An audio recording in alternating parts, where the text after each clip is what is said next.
Я росла в авиационной семье, и меня всегда тянуло в небо. Я всегда восхищалась бортпроводницами. Мне казалось, что они не работают, а порхают в небе. Быть девушкой в авиации нелегко, но каждый день я стремлюсь быть лучше и сильнее, таких как я, единицы. Путешествия всегда будоражили мое воображение. Мне нравилось представлять, как я гуляю по улицам тех или иных стран.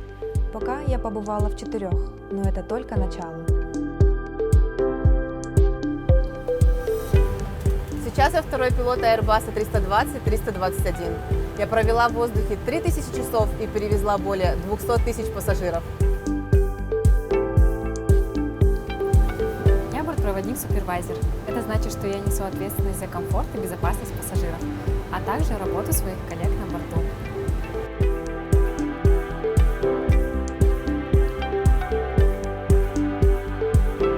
Вот уже 8 лет я иду по стопам своего деда, авиационного техника.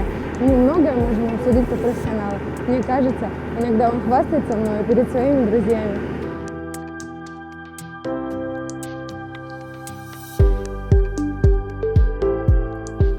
Приятного вам полета!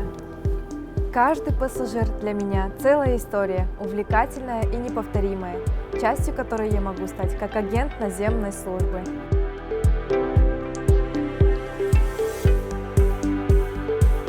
Авиация – это победа человеческой мысли. Это вера в мечту и волшебство. Это ощущение причастия к чему-то большему. Это свобода. С праздником!